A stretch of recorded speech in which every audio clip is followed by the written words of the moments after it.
55th दशकम्। अथ वारिणि घोरतरं फणिनं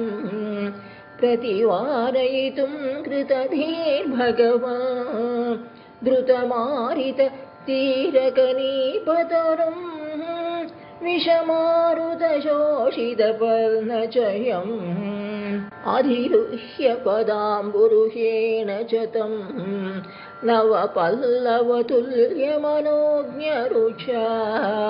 हृदवारिणि दूरतरं न्यपतः परिघूर्णितघोरतरङ्गगणे भुवनत्रयभारभृतो भवतो गुरुभारविकम्पि विजृम्भिजला परिमज्जयति स्म धनुशतकं तटिनी झटिति स्फुट घोषवती अथ दिक्षु विदिक्षु परिक्षुभित भ्रमितोदरवारि निनादभरैः उदगात् उदगाधिपतेः त्वदुपान्तमशान्तरुषान्धमनाः फणशृङ्गसहस्र विनिसृमर ज्वलदग्निकणोग्रविशाम्बुधरं पुरतः फणिनं समलोकयताः बहुशिङ्गिणमञ्जन शैलमिव ज्वलदक्षिपरिक्षरदुग्रविष श्वसनोष्मभरस्य महाभुजगः परिदश्य भवन्तम् अनन्तबलं समवेष्टयदस्फुट चेष्टमहो अविलोक्य भवन्तमथाकुलिते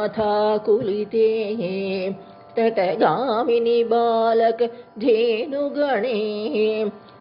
व्रजगेह तलेप्यनिमित्तशतं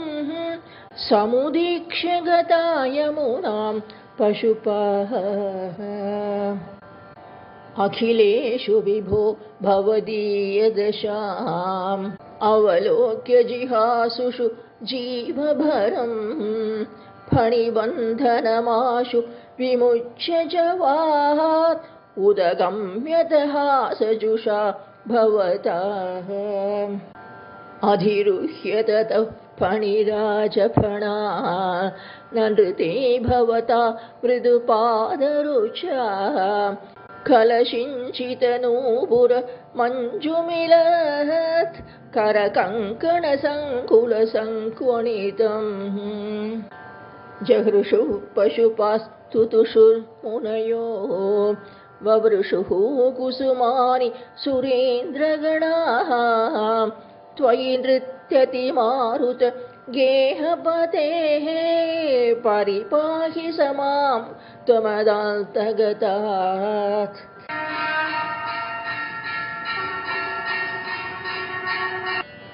56th दशकम्। रुचिरकम्पितकुण्डलमण्डलः सुचिरमीशननर्थितपलगे अमरताडित दुन्दुभिसुन्दरं वियति गायति दैवतयौवतेः नमति यद्यदमुष्य शिरोहरे परिविहाय तदुन्नतमतं परिमथपद पङ्खरुहाचिरं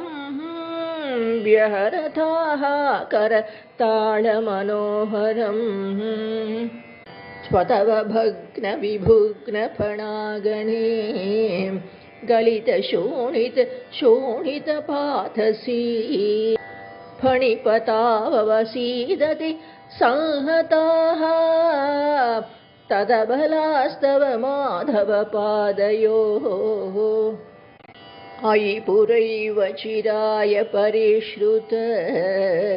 त्वदनुभाव विलीनहृदोहिताः मुनिभिः अपि अनवाप्य पथैस्तवैः नुनुरीश भवतमयंत्रितम् फणिवधूजन भक्तिविलोकन प्रविकसत् करुणाकुलचेतसाः फणिपतिर्भवता अच्युत जीवितः त्वयि समर्पितमूर्तिः अवानमत् रमणकं वृजवारिधिमध्यगं फणिरिपुर्न करोति विरोधिताः इति भवद्वचनान्यतिमानयाः फणिपतिर्निरगात् उरगैः समम् फणिवधूजनदत्तमणिव्रज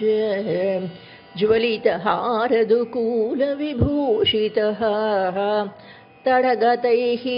प्रमदाश्रुविमिश्रितैः समगताः स्वजनैः